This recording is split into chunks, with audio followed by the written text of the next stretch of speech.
Thank you for coming to tonight's screening of My Friends, the Comedians. Please ensure that you have your cell phone silenced. Enjoy the show.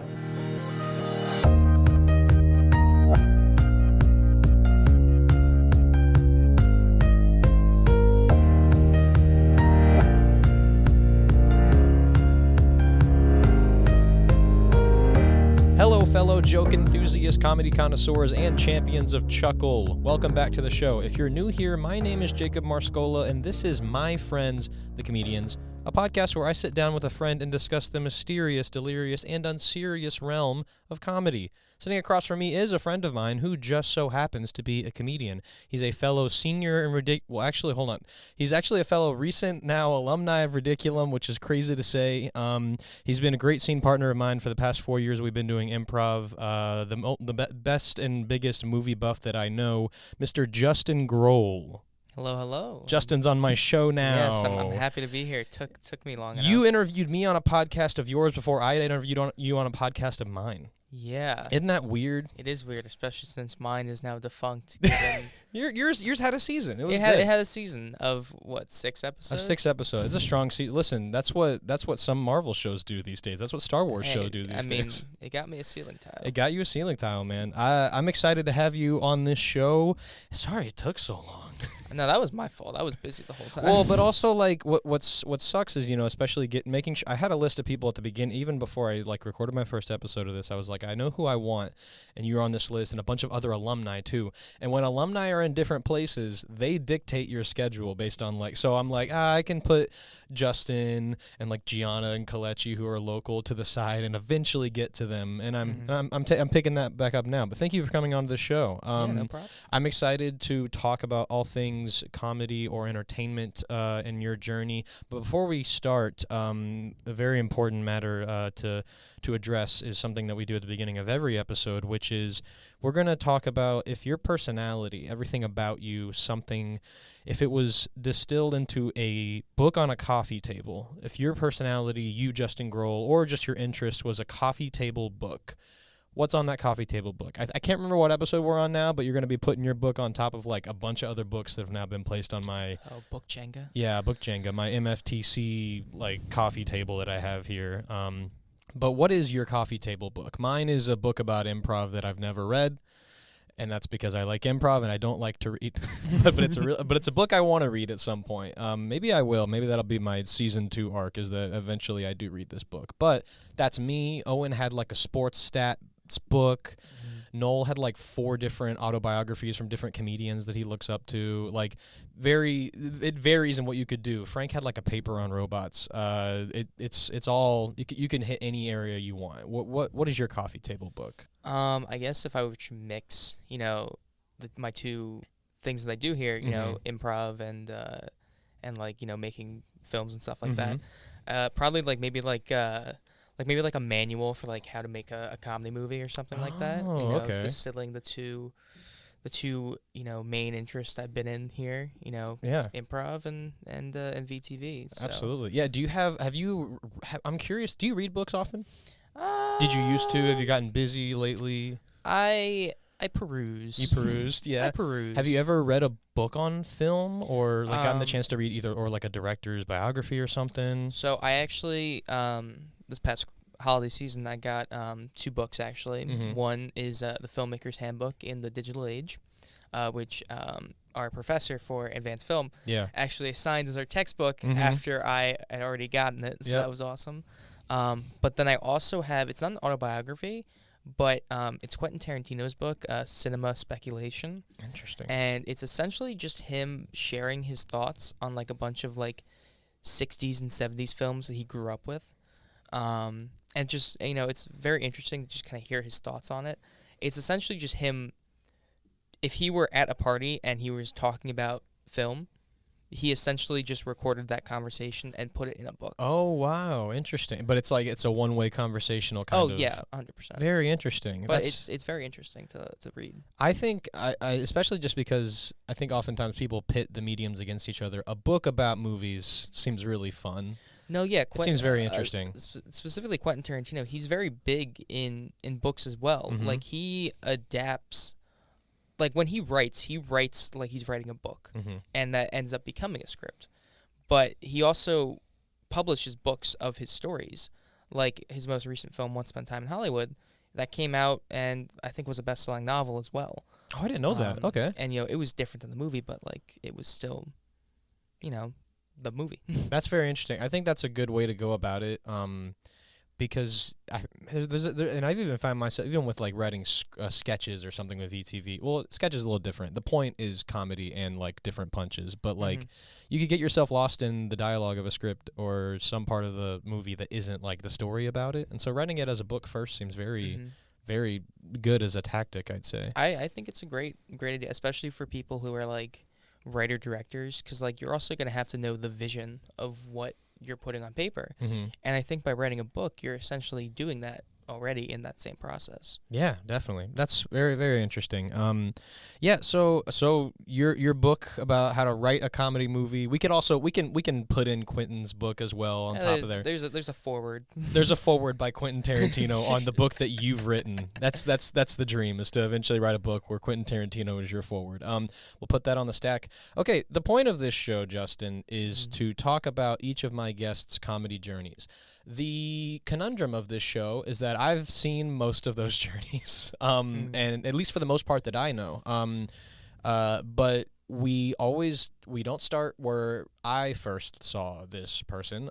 We start where the journey actually started, even if it is from a different scope or perspective. So when do you feel, I'm going to guess it's before Ridiculum, your journey with comedy was, even if it is just like consideration of comedy, your appreciation of comedic movies because you're a film buff, where do you feel that any of that starts? Even if it was like, oh, well, I was watching this one stand-up thing and it was whatever. Where do you feel that your relationship with comedy started, and then eventually we'll get to the kind of main story that I know? I'd say it's mostly throughout most of my life just been more of an appreciation. It's never very much been like, this is what I want to do. Yeah. And a lot of that just comes from watching, movies, TV shows, YouTube channels. I grew up on Smosh. Oh, yeah. Did you see that recently Anthony's channel is now part of Smosh? Yeah, Smosh. That's so crazy. I love that. It's like a empire being rebuilt, but never really crumbled. It was like in a weird place. That's very fun. That's where it started for you. But like stuff like that. Obviously watching movies and stuff like that. Comedy films are great. Grew up on like Mel Brooks and stuff like that, and just kind of the goofy movies that like DreamWorks came out with and stuff like that. Films that like are very goofy but are also very well made. Not just like jokes thrown at the wall. But then, obviously, YouTube stuff where it's a lot more, shorter content, but there's still like a lot of passion put into that stuff. As like juvenile as Smosh would get, they put in the work and they were rewarded for their success at that point. But, I never really looked at comedy past that. It was always just more of like, I enjoy watching this stuff. I enjoy laughing at this stuff. I don't think I ever watched like any stand-up or like Whose Line. Like I never watched anything like that when I was younger. Maybe like a few episodes of SNL here and there, but that's about it. My scope of comedy never really grew until I came here and joined Ridiculum. And yeah, well, I guess we're gonna get into that. Well, yeah, I'm curious. I guess tying to that, because you mentioned the part of comedy that you've been tied to it for a while, just not in the way that you're really or that you have been tied to it for the past 4 years in like a performative aspect. Did you have any background of performing, or I'm curious if you have any memory of any kind of public performance thing. Did you enjoy it? Did you not enjoy it? What about it feels different than what you've successfully done or similarly successfully done here with Ridiculum? I'm curious about that part of your relationship with performance. You got the classic, every kid goes through it, the talent shows of elementary school. Yeah. What was your talent?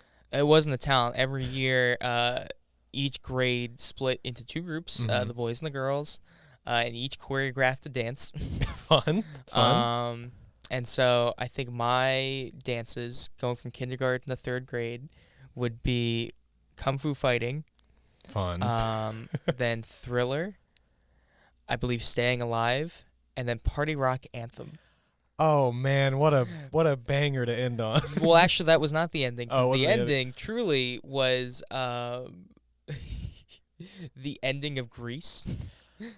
We Go Together? Yeah, We Go Go Together? So, because at that point, that's when the entire third grade class would do something together. Oh, okay. And so that's technically what I ended on. All right. However, in middle school, I think it was only 8th grade, I had a drama class. And so I really liked my teacher. He was great, a lot of fun. And he convinced me to try out an audition for the musical that year, which was Sparks, Nevada, Martian on Mars. Never heard of that. You never would have. Oh, okay. Because I think, I don't know this for sure, that he wrote it himself. Your drama teacher. However, it was based on a podcast, like an audio series. Oh, like an audio. Okay, cool. Called Sparks, Nevada, Martian on Mars, and it had like a lot of celebrities on it. And the main character, Sparks Nevada, was voiced by Mark Evan Jackson. Wow. And so we put on a musical based on that. And during the middle of the show, we actually had 2 separate mini commercials, which were interesting. So I auditioned for that. I apparently almost got the most talking role of the barkeep. Huh. And the more I think about that, the more frightening it is that could have been a possibility. I'm curious, is that would that have been your worst nightmare at the time? It would have been a lot of work that I was not down to do. Yeah, definitely. It was a lot. And he had a lot of songs. His whole arc was he has, I believe, oh wait, no, is that the bark? No. There is a character who falls in love with the saloon itself. Huh. This is a very interesting audio drama. The saloon is a character. Yeah. I believe the saloon doors is what the character's name is. Uh-huh. And so it was just someone who stood off stage with a microphone. Very interesting. But I ended up getting the role of Bill Clover, who was the coffin maker in town. And I'm only in one scene. Mm-hmm.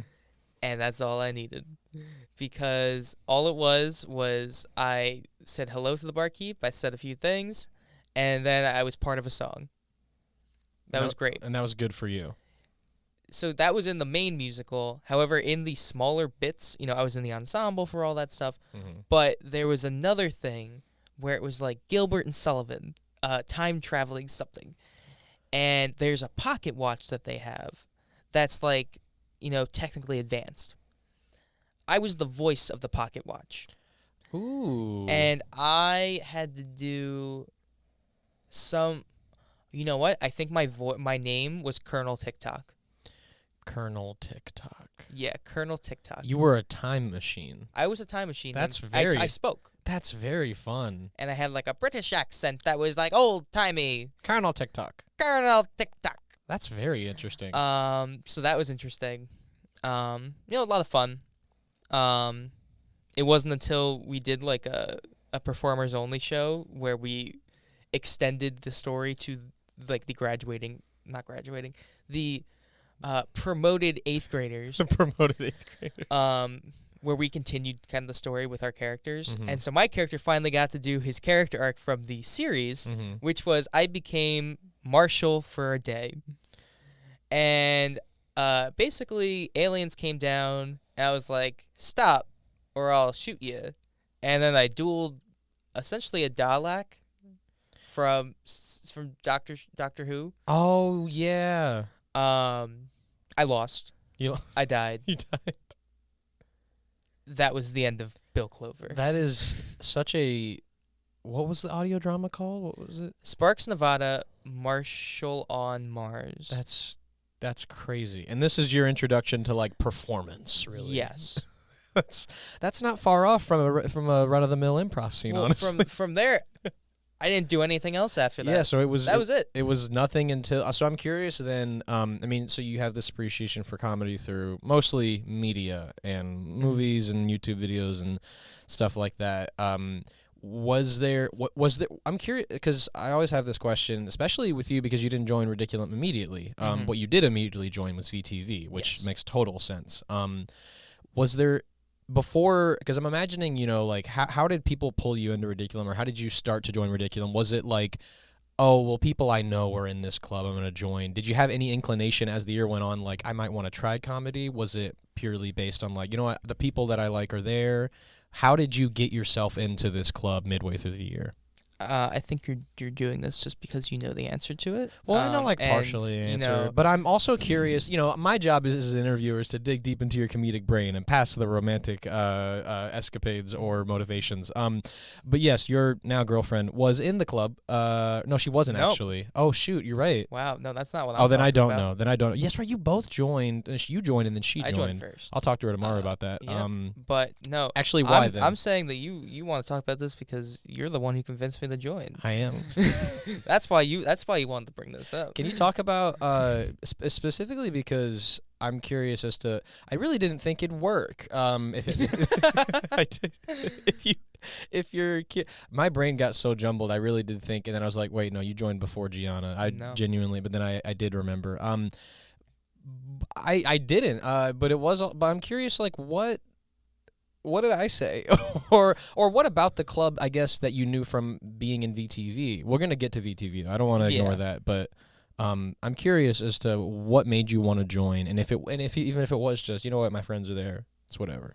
Yeah, it was very much just the people that were there. Yeah.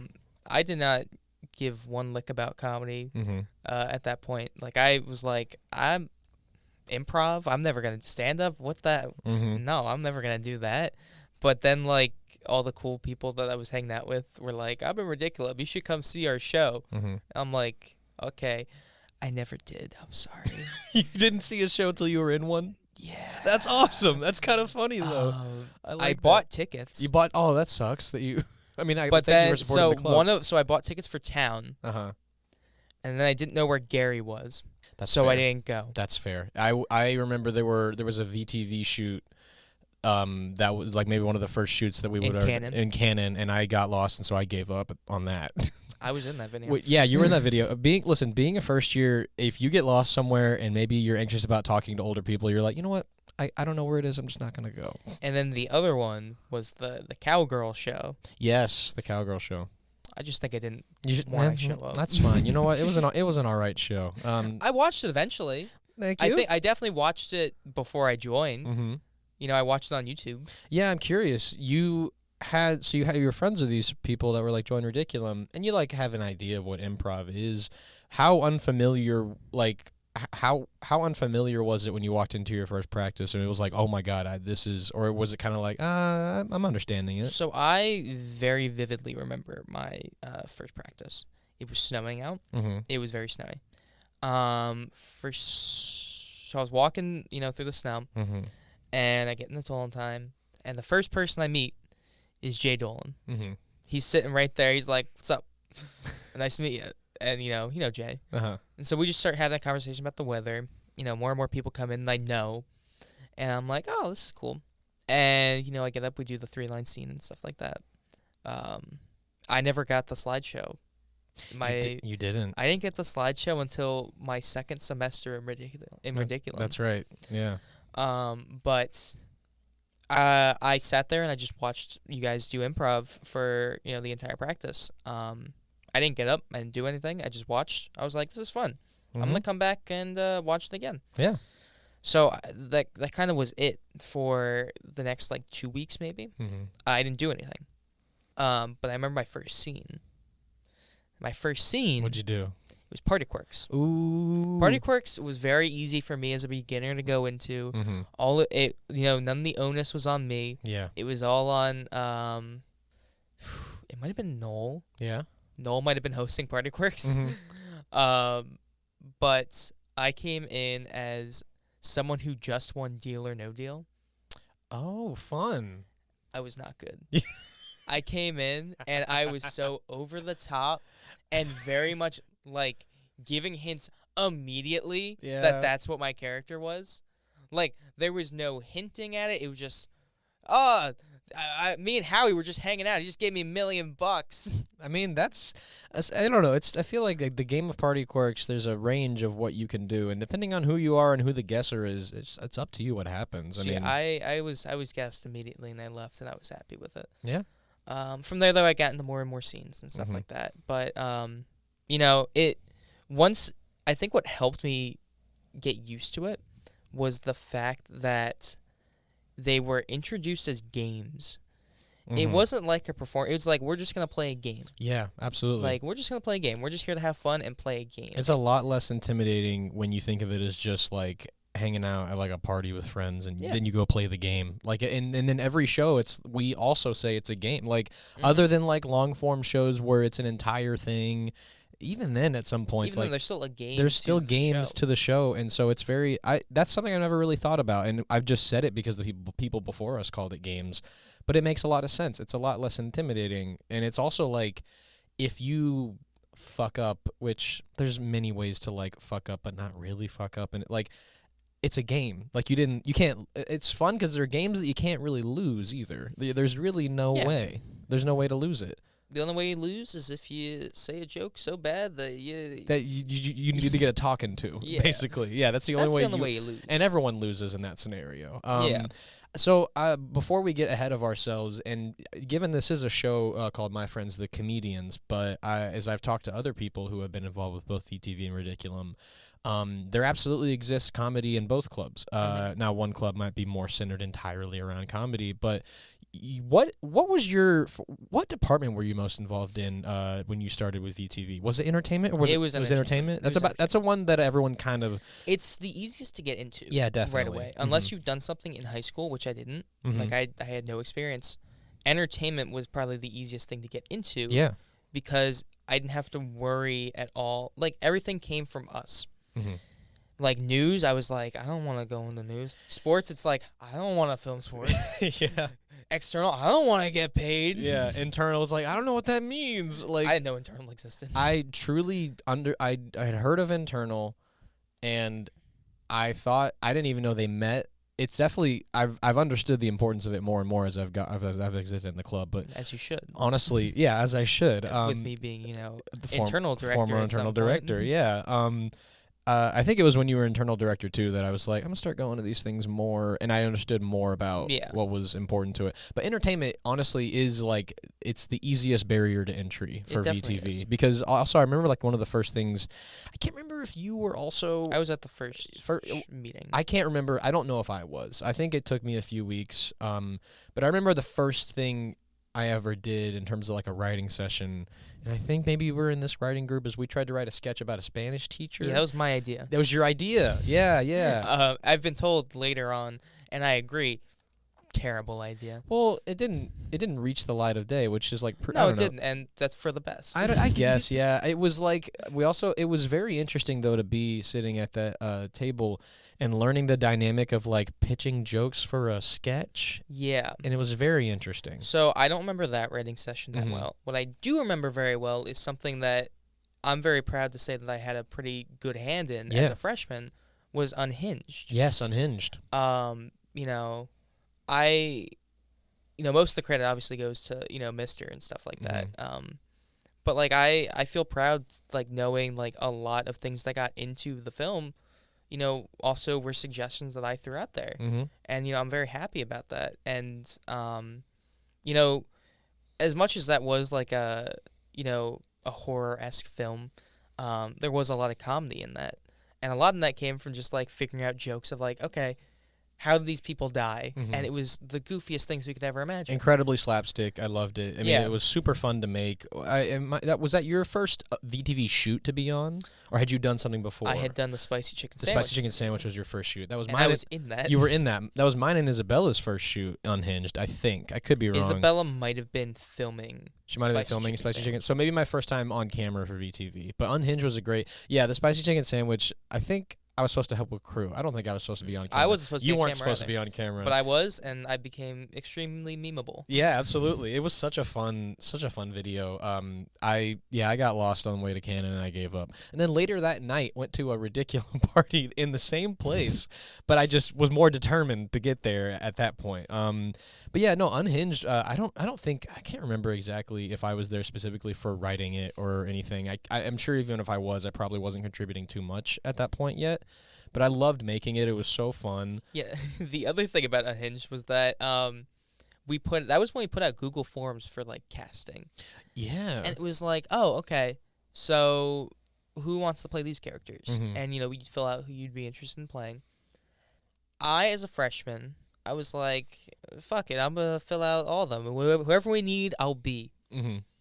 Little did I know, I would have to play an extremely important character. Very important. What's his name? Bruce? My name might have been Bruce. Bruce, you're like the nicer. I was the guy at the end. You guy at the end. I was yeah. the spoiler alert, twist villain. The twist villain. Yes.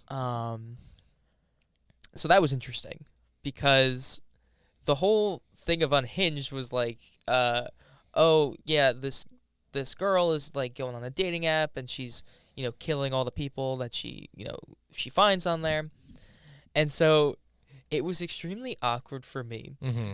a freshman guy who's never done anything like acting wise or like anything relationship wise, Mm-hmm. to have to like act as this like charming character on a date. Yeah. So I was fully just thrown into the fire there. It was like a trial by fire completely. I was like, what's going on here? And, I had a lot of fun doing it. Like, I'm so happy that it was trial by fire. Mm-hmm. Because I feel like if I did anything smaller, I probably would have been content remaining smaller. Yeah. And so I'm so happy that like Unhinged was very important in my growth here, both as like a member of VTV and just as a person in general, I think. But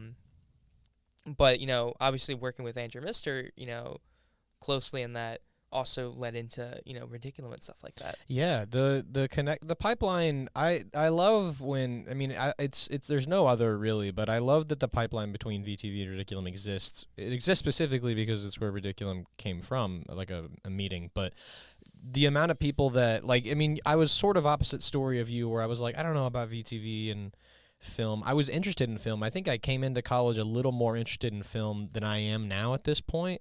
I've swayed a little bit to be split between like comedy and film really. Mm-hmm.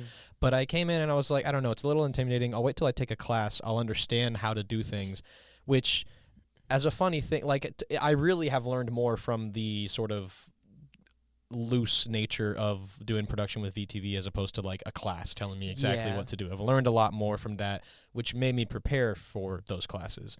Unhinged it's very fun that was like not your first shoot, but your first exposure to really, really getting involved with like a shoot, and the fact that it's like a comedy horror slasher kind of thing, connecting directly to like your interests and what you enjoy with film. That was, it was a very perfect storm, I think, of like a lot of my interests. Like I don't think I knew it at that point, but like I'm like a big horror movie fan now. You do, yeah. And was that not like your vibe when you came in? I never thought so. Huh. Like around that point, the YouTube channel, Dead Meat, another comedy Yeah. thing. That's honestly like a great mix of like, if there's a YouTube channel I think that encapsulates me, it's Dead Meat. Dead Meat. Because it's comedy, it's horror, and it's just like behind the scenes production stuff. And so that channel just came out, I think, like maybe a year ago. And so it was in like, I started watching it like when their first video came out. I've been watching Dead Meat since the very beginning. Wow. And so it was in its very infant, years. And so I was like, oh, I'm interested in like this stuff. Like it's cool. Unhinged happened. It's like, oh, this stuff's cool. And then like I started watching more and more horror films. I was like, I love doing this. And eventually, I made my own. Yeah. And so that was cool. And also, mixing the comedy, like something to make it easier. Comedies, there's a big misconception that comedy's easy to do. Yeah. It's not. It's incredibly difficult to write well. I think it's super To easy. write well, yeah. It's super easy to write like a dumb 2-minute video, and that's great. And if that's what you wanted, that's great. But yeah, it's much more difficult to write and like successfully complete. Mhm. And, keeping on VTV, this leads then into the 48-hour challenge of that year. Yeah. Which not only was big for, what I made, but also it was just a great year in general for what was made. Really good year. Because not only did you get writer's room from me and Mister's brain, you got Sir Ranch. Sir Ranch. Yes. Some comedy heavy. Well, it wasn't a ton of 48-hour challenges that year, but like good comedies that year, I'd say. Yeah, and like they were great. Yeah. It was a lot of fun. Like writer's room, that one I really got into the writing process of. That was just me and Mister sitting down. We're gonna write this thing, and we did. And we both had our input. Like he definitely, had his idea, and he definitely carried most of the story, I would say. But I was there right along with him, and it was great to get that experience, and then also to act in it, as a smaller part was cool because I got to just like watch, Jay go insane. Yeah, I was gonna say you got to witness some. Two great performances, two completely like Jay going insane and crazy, and then just like Frank's support of being so simple, but so like I feel like that's a very that's early in that semester, or is it how early is that in that semester? That might have been February. Was it February? Semester? I was gonna say at that point I was in. You were in Ridiculum, but you were getting this very unique exposure to the president and vice president of your club of like seeing them act for something. Which I don't think they had really acted for much VTV projects. No. This was like sort of not a thing that they did very often. But Jay was natural. Frank was super fun as this like straight character. It was great. I loved it a lot. That has some of my favorite moments, ever on our channel. Yeah. The classic shot of Jay jumping on the table. and then dumping trash all over him. You got that one. Yeah. And then a great line from Frank with great delivery when he just does the quick turn to the camera. Emphasis on the ass. Emphasis on the ass. In just the most serious tone possible. It's a good intersection of brains and comedic minds in that particular project, and similarly with Sir Ranch, and two completely different vibes that so fit for those groups of people in terms of writing. It was super, and especially as 48-hour challenges. That as a concept in general, and you've done the 48-hour challenge. Yeah, I guess I don't know if I've ever even talked about this on my show. You do a film for 48 hours. You got to finish a film in 48 hours. Start to finish. And you've participated in all 4 years, correct? I have participated in all 4 years, and thanks to this year, now a second-time winner. Hell yeah.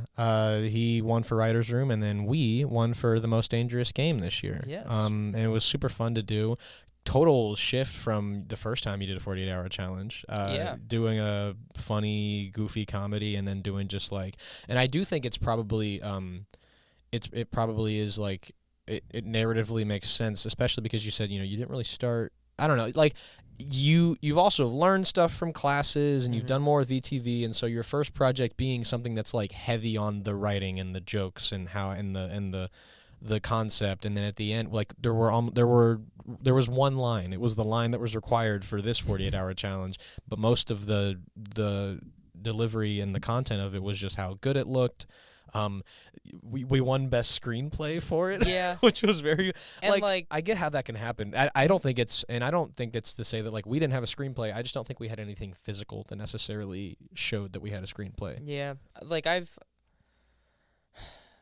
we did visual storytelling. That's what we did. And that can win best screenplay in some ways. It definitely can work. And yeah, it was very much visual storytelling. I mean, like I think The Artist, a silent film from 2011 it might have been. I think that was nominated for best screenplay. Like, yeah, definitely. There's like no words in that. And to clarify, Justin and I didn't win an Oscar. We won a Villy. In case anyone was confused, we'll get the Oscar in a few years.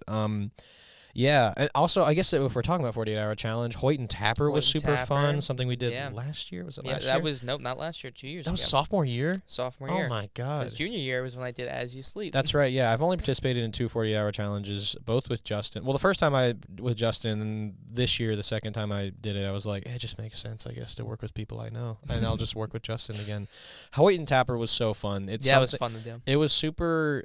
Yeah, and I don't know if this. I don't have like the timeline or the track record of like who has done what kind of, but you've done a different kind of 48-hour challenge other than this year and the last 2 years, which were like, I guess, similar in genre but still very different. You've done a different 48-hour challenge every time. Hoyt and Tapper was this like buddy cop, stupid, funny film, and like very, very much tropey and trying to lean into the tropes, which was super fun to do. A lot of fun. Yeah, super cool. It was also my first time doing a 48-hour challenge because I had judged the first year, actually. You did. I was one of the 3 judges. Yes. It was a very difficult decision. The writer's room was very much deserved of what it got. I'll never live it down from Pat that I made him get second because he did get second. Even though there wasn't a second. The legacy of Sir Ranch lives on, though. Yeah, Sir Ranch lives on. Yeah, Hoyt and Tapper is something that I like.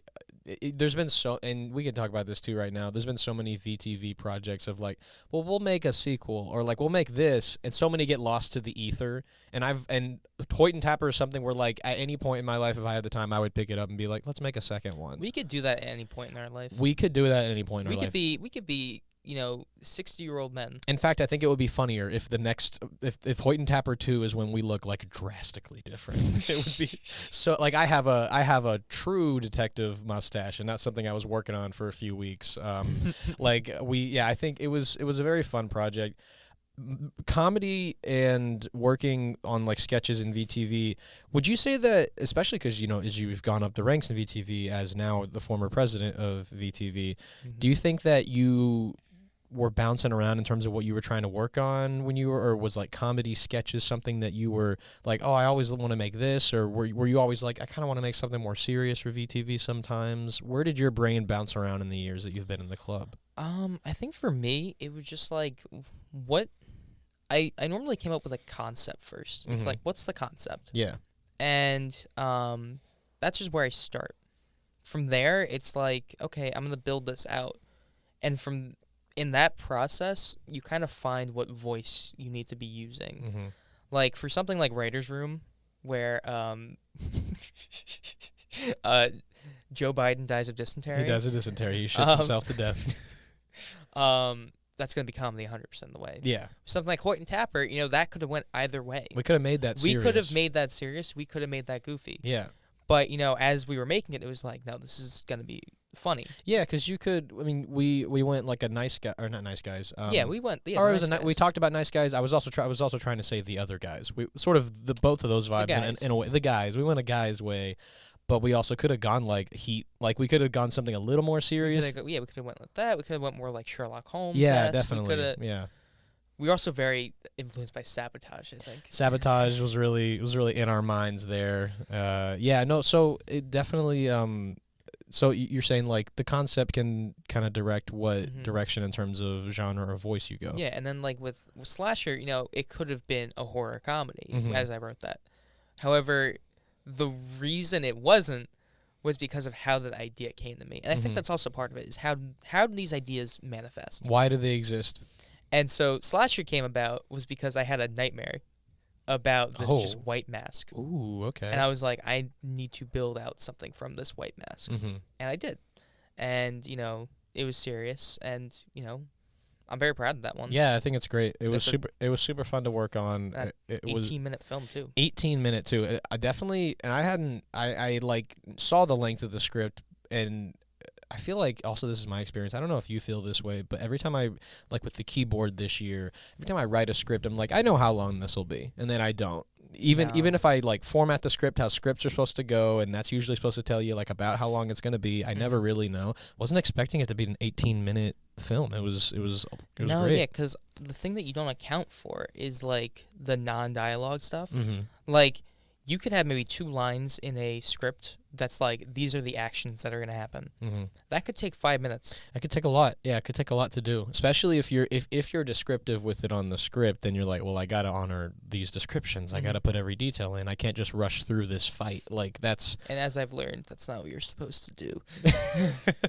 taking a screenwriting course. Yeah. You're not supposed to describe things that detailed. Yeah, it's hard to not to, especially when you are like a world builder and in your brain while you're doing it, you're like, oh, I know exactly how this is supposed to look. That's not for the script. That is for you to know. Yeah. But I understand that maybe it's not. It's something you got to balance out. Yeah.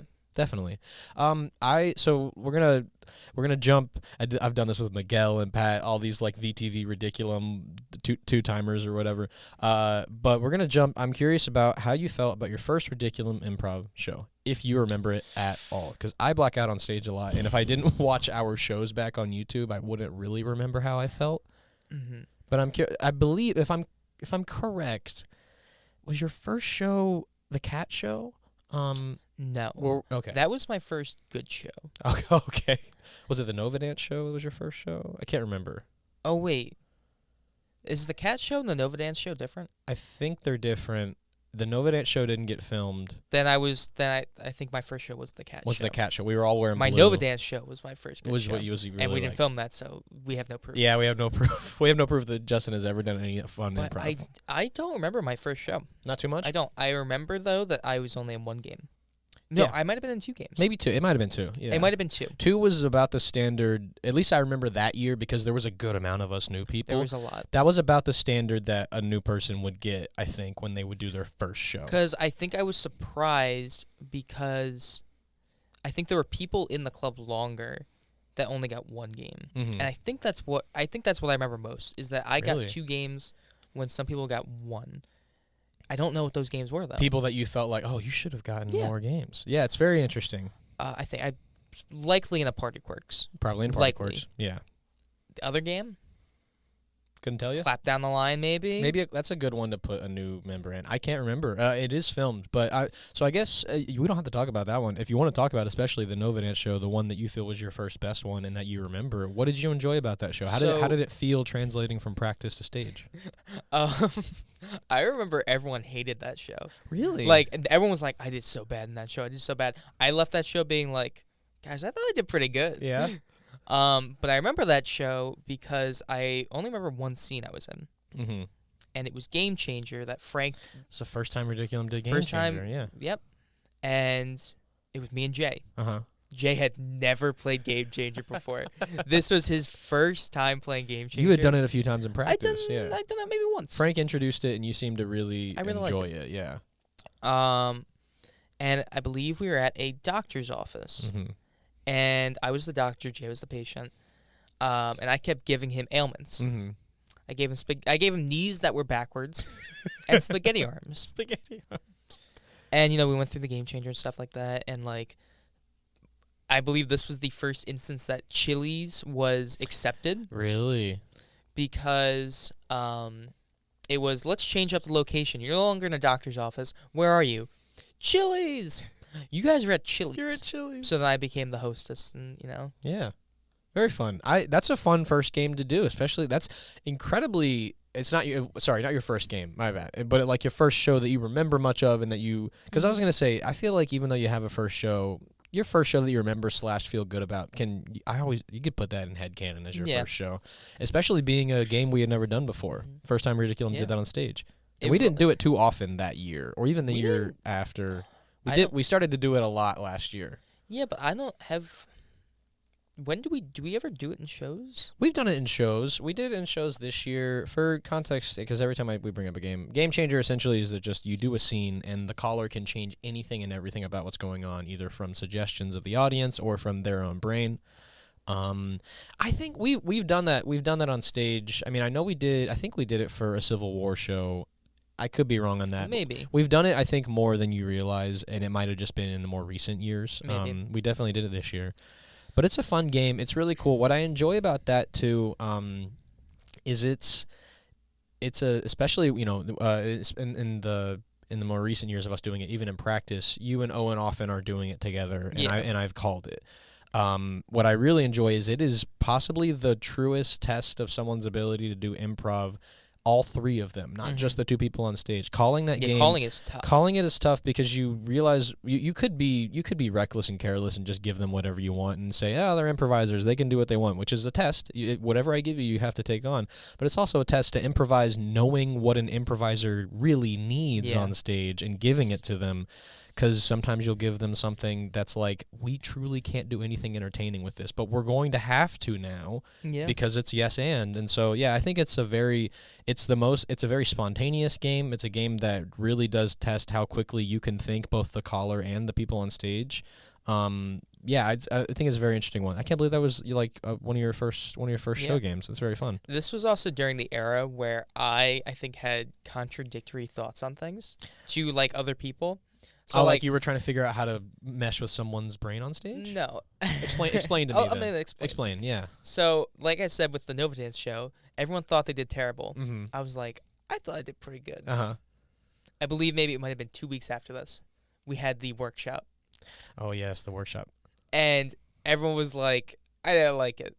Like, especially like, not to call them out, but like Julie and Georgia. Well, yeah, no, Julie and Georgia, especially because they got a few notes. And you know what? Fair. I think if I had been called out a few times, I might have felt differently about that workshop. Yeah, but that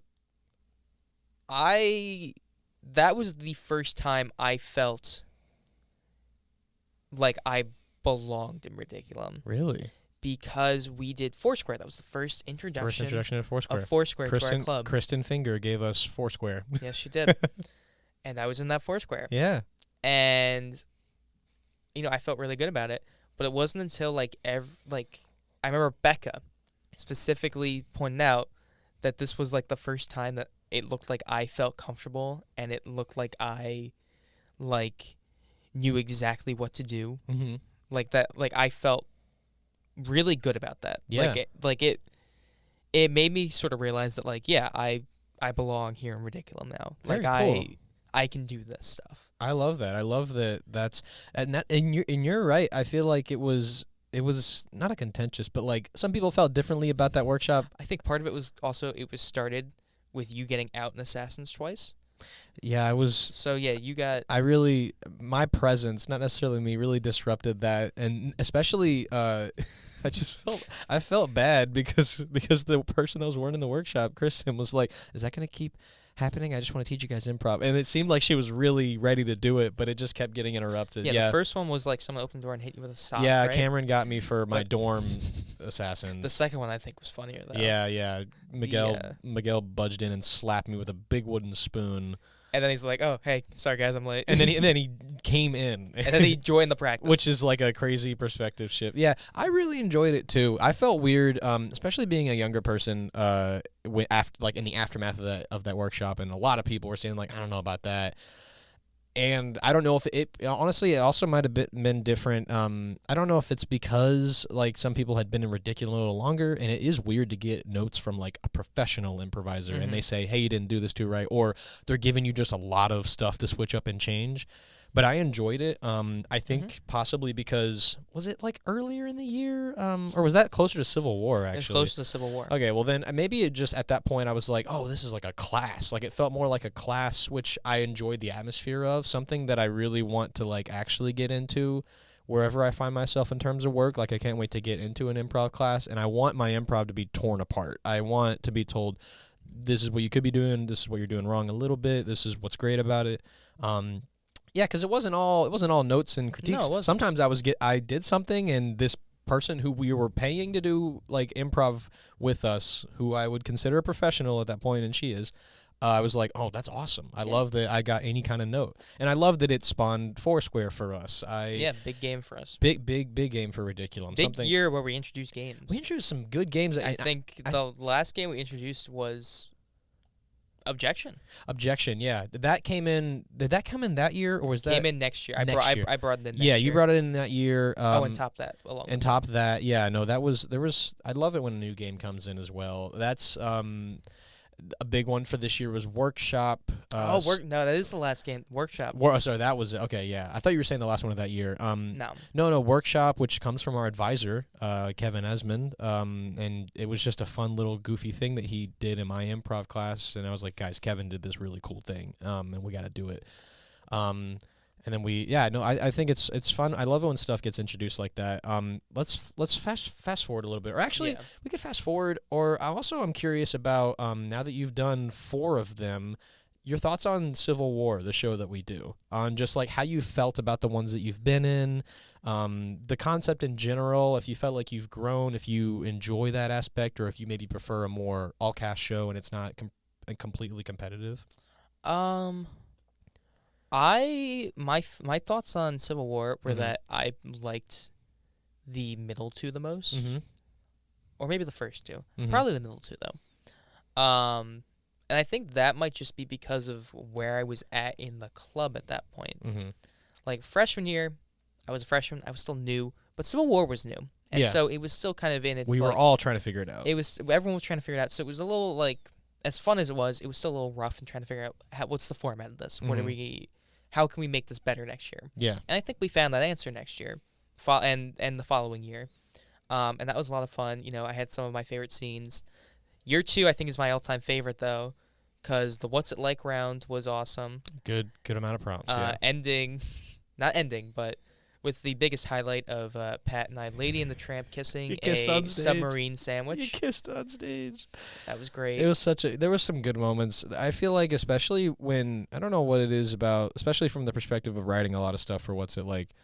What's It Like brings out some, I think it's because it tells you all what to do, but you still have some freedom. It brings out some crazy moments and some fun stuff. It's sort of asking you, how far are you willing to go? How far can you go, and what do you think about this prompt? What do you want to do with this? Yeah. But then this year, I don't know, Civil War just felt very different for me this year. Like, it wasn't how I remember feeling about Civil War before, and I think that might just be because it was my last show, and, like, I don't know, it was just something about it felt different.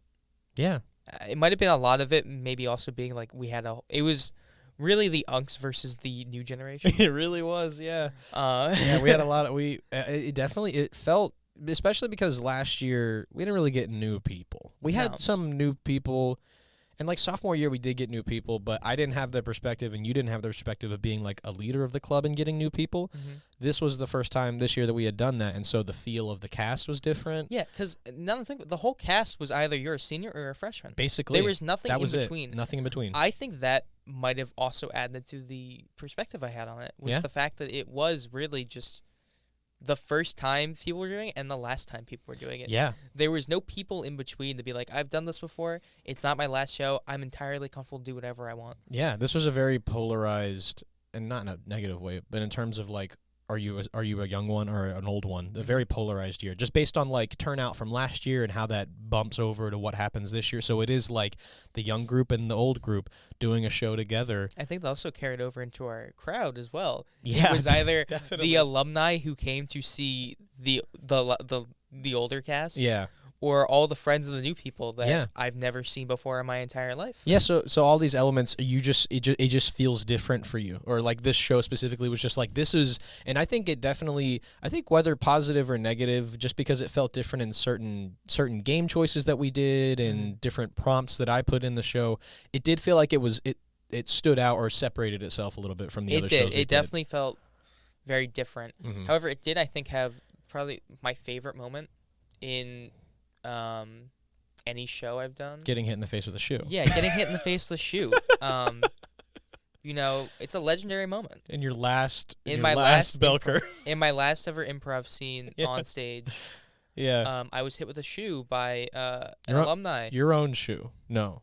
Yeah, it was my own shoe. Your own shoe. Yeah, Noel took my shoe off, both of them. Yeah. Threw them into the crowd. I'm lying on the ground.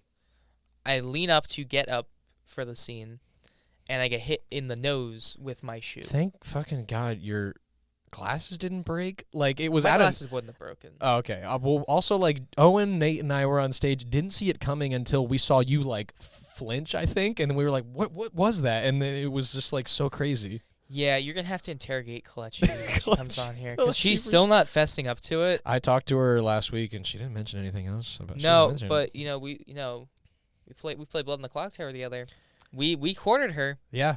she's still deflected. She still's deflecting it. There's no picture or video proof, so really it is by the people that were around Yeah, her. but we have the immortal gift now. Yeah, we definitely. Oh my God, it was a great moment. It was a great moment. Super And good. Yeah, what made it even funnier was the fact that I dodged an orange 5 minutes earlier. Yeah, there was a bunch of it was someone at the end said like very violent show. It was a very violent show. It was an incredibly violent show. I mean, we came on with weapons for our team, but we didn't attack anyone. You didn't attack I anyone. mean, Noel threw throwing stars at you. Noel threw throwing stars at me. But then the Dylans came on. Seamus was attacking. Seamus threw, Mm-hmm. not tossed, threw oranges at the crowd. Yeah, and then the crowd threw some back, and we were throwing shoes. And then Emmett threw Reese's peanut butter cups, which I was like, whoa. Someone might have a peanut allergy. I looked at Emmett and I was like, you just gonna put Reese's peanut butter on? He was like, well, to someone that has a peanut allergy, I am the ultimate villain. And I was like, hell yeah. Very much especially because this was maybe the first year that we had made the Rickies and the Dylans. I say we. I was kind of me, but like in terms of planning out the show, like the Rickies are the heroes and the Dylans are the villains. It's always been that though. It's felt like that, but we really like stated it and made it like explicit this year. Yeah. And I loved it. Civil War, especially because you talk about the first year, we were really trying to figure out what the vibe was. But the thing that's always stayed consistent, and it's a very small little thing, something that I've appreciated, and it's the reason I think that Mr. was like, we should do a show like this, something I've appreciated about comedy sports as well. The character and the persona of we're going against each other is always up. Regardless of what show it's been, it's always been like, curse you Rickies, curse you Dylans, and it's even if it is explicitly like you're the villains and we're the heroes and we're going to beat you. That little facade, and I think it's not that I enjoy that more than our other kinds of shows, but what really stands out for me, what I like about the Civil War shows, is that it's a more of a performance. Yeah, it's a little bit show more. all It's the a way little bit through. more of theater than it is the other ones, because the other ones it really is like, other than the scenes we're doing, we're pretty relaxed about it. We're talking to the audience in between. We're like, all right, this next game, who is it again? Like, we really have put effort into making it a performance every year, which I think is nice. I think it's a nice thing for our audience to get every year, and just like a change of pace. It's like medieval times. Like medieval times a little bit, yeah. It's, you can root for who you want. Like it's incredibly enjoyable, and that's what I've that's what I've loved about doing the Civil War shows. We're getting near to close to the end of time, but we're not done yet. We kind of did just talk a lot about like your first year, but that's usually how it goes. I'm curious about anything in Ridiculum in particular that specifically relates to, and like we've already talked about a little bit, but relates to the perspective you've got as being an older person and being like a senior in the club. Any memory or anything that stands out to you, whether it be this year or it could also be last year, that was like, this particularly stands out for me, and I was like, I loved getting to see this perspective of, I'm looking at the younger folks, or I'm seeing the club from this perspective. And you can even speak on VTV as well, though I know those are two very different things for you. I think both of them kind of have a very similar experience in that I'm becoming less of a participant and more of a mentor. Yeah. Like, in VTV, I think more. Yeah, for sure. Like, I no longer have a department to oversee. Mm-hmm. I am instead just there to help and aid and teach and be there for whatever needs to be done. And I'm there to teach, but the teaching aspect, I think, came through a lot more in Ridiculum. Mm-hmm. Because with that, we had so many new people, so many new games, so many people who've never done improv before. And not only are you like, this is how you do improv, but every scene you do in practice or, in a show, that is essentially, you're trying to teach the younger generation, like, this is who I am as an improviser. This is how I play the games. What can you take from that? Yeah. And it's interesting to know, like, given the fact that we have such a gap this year and it's not like there's no median, mm-hmm. it becomes very evident and clear, like there is a double meaning to every performance that we give this year. Because not only is it for the audience, but it's for the new members of the club. Mm-hmm. And I've really enjoyed that because, like, it kind of gives a sense of purpose, I guess. Like, instead of just making people laugh, like, you're trying to help people perform. And that's what I've also really liked about all 4 years, maybe not my freshman year because I didn't understand it yet, but like I love being a supportive improviser and like always be willing to support anyone's idea in my scene. Mm-hmm.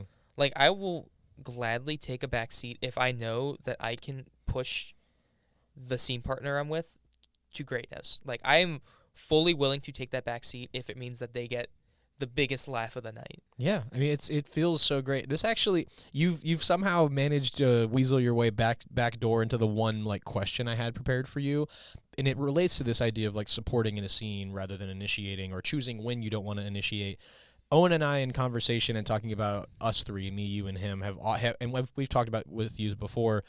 Like we create sort of a spectrum, especially when we've done stuff together as a trio of like I initiate a lot of scenes, or I have in the past, and Owen is like very strong support, has often sat back, waited for a crazy idea, and said, fuck yeah, let's do it. I don't care how stupid it is.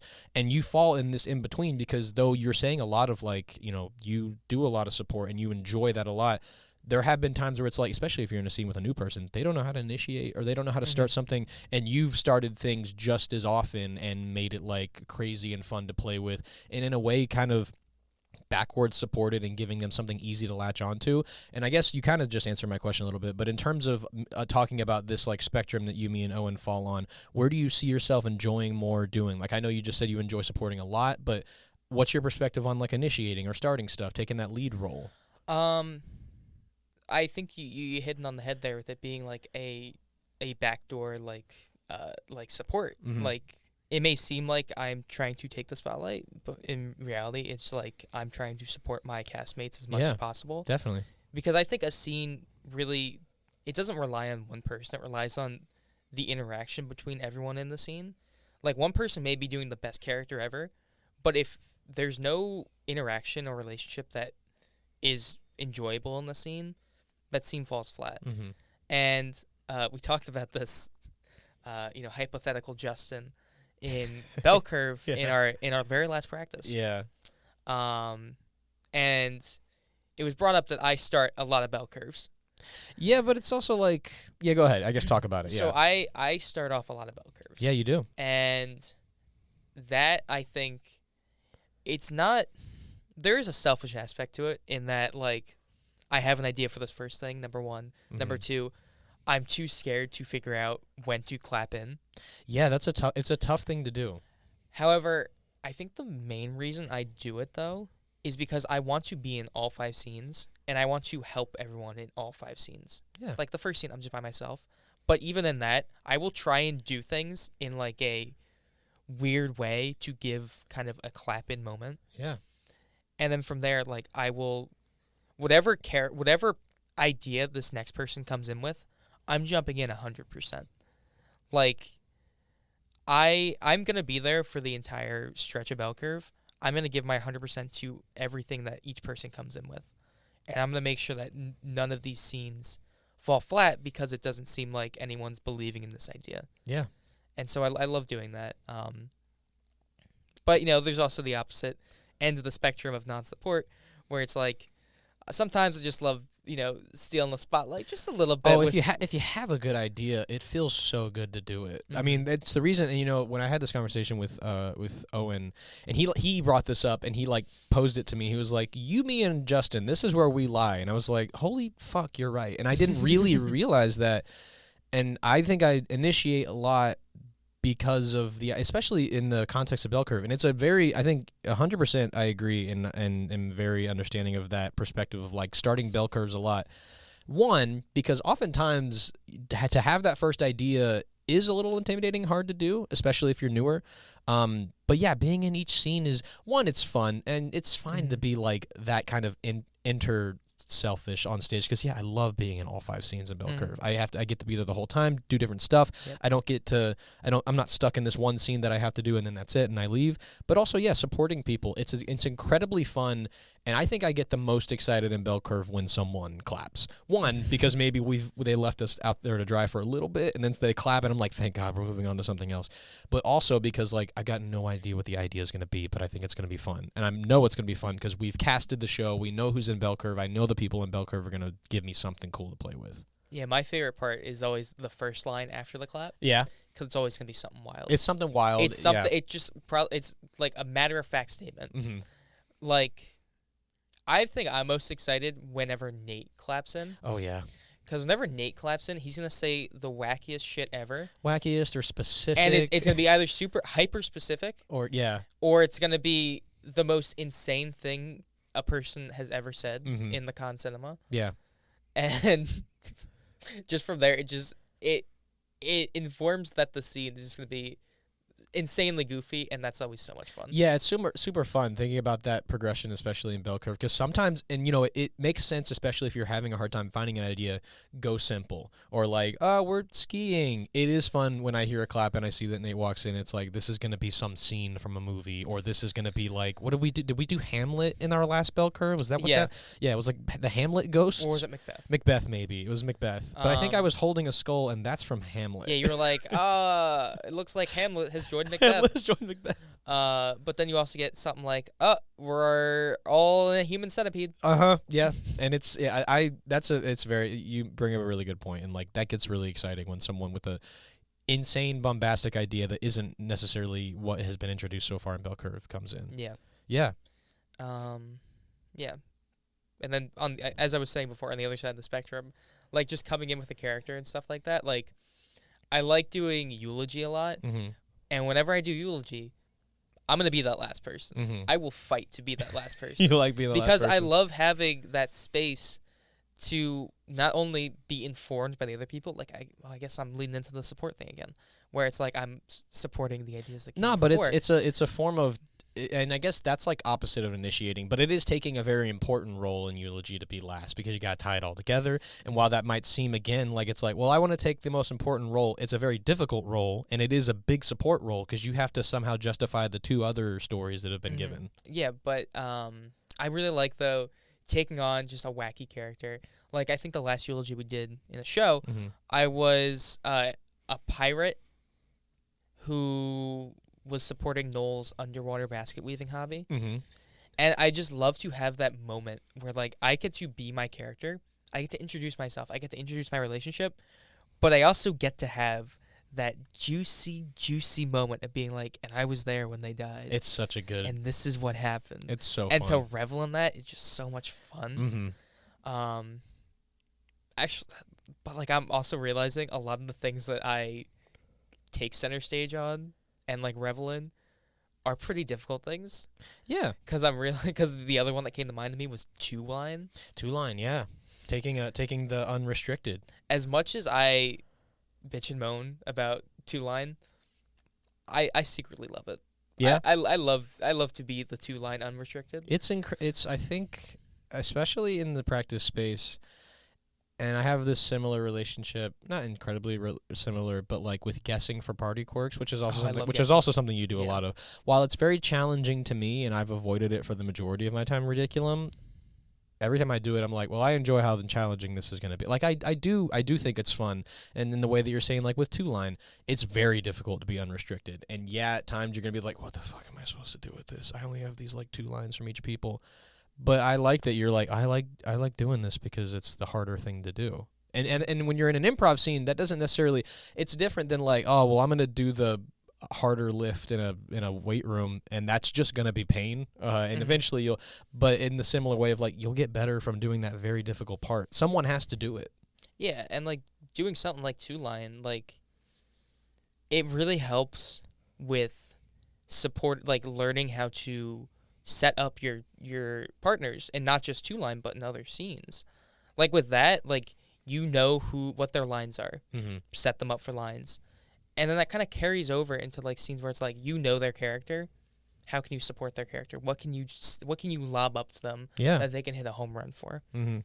And I just really enjoyed doing that. Yeah, I love hearing all the, especially, and it's not that I get surprised, but I love when I talk to the friends that I have in Ridiculum and hear all the technical shit that they say, because we don't often say all of this in the practice room, because it could bog someone down, or it can be a lot to say. It could take up more than an hour's worth of time to talk about, but we're doing fine. Speeding up. I am gonna wrap up. But I enjoy hearing it from specifically my closest friends and people that I've done it for the past 4 years with, because it's like, yeah, you and I get each other. You understand. It's fun when I talk about improv to someone, and not to say that this is a bad thing, but when they go further than, oh, it's really, really fun, because that means that their brain thinks the same way that I do and that they enjoy that technicality stuff. Mm-hmm. This has been so great. This has been incredibly fun. We can just play this 110 times speed. Yeah, yeah. You can just, if you want to speed it up. 110%. 110 times speed. 110 times speed. Yeah, no, it's thank you so much for being on the show. It's really fun, especially when I get to talk to someone that has a little bit more of an intersection between, or at least stuff that I don't touch on much on my show. I don't know how often I talk about comedy media or like movies or YouTube videos. So getting to do that along with talking about, improv scenes and the stuff that we've done in Ridiculum together has been really fun. Yeah, thank you for having me on. I could have talked for maybe an hour or 10 more. That's exactly how I feel. Every time I'm on a show, on one of these, I'm like, I don't want to stop. But you, the listener, are very bored. Yeah, now I'm going to go outside. I'm going to get interviewed by Nolby Doherty. Yeah, is he out there right now? He said he's going to be out there. It's noon to 6. Oh, I think he said that tomorrow. I thought he said that yesterday. Well, we'll see. Thank you so much to Justin Groel for being on the show. I also want to thank Andrew Mister for the use of this podcast theme song, Cruisin'. And my name is Jacob Marscola, reminding you to laugh, especially when it's funny. Cruising all around, memorizing the highways in our own town. Cruising, and we're losing track of time now.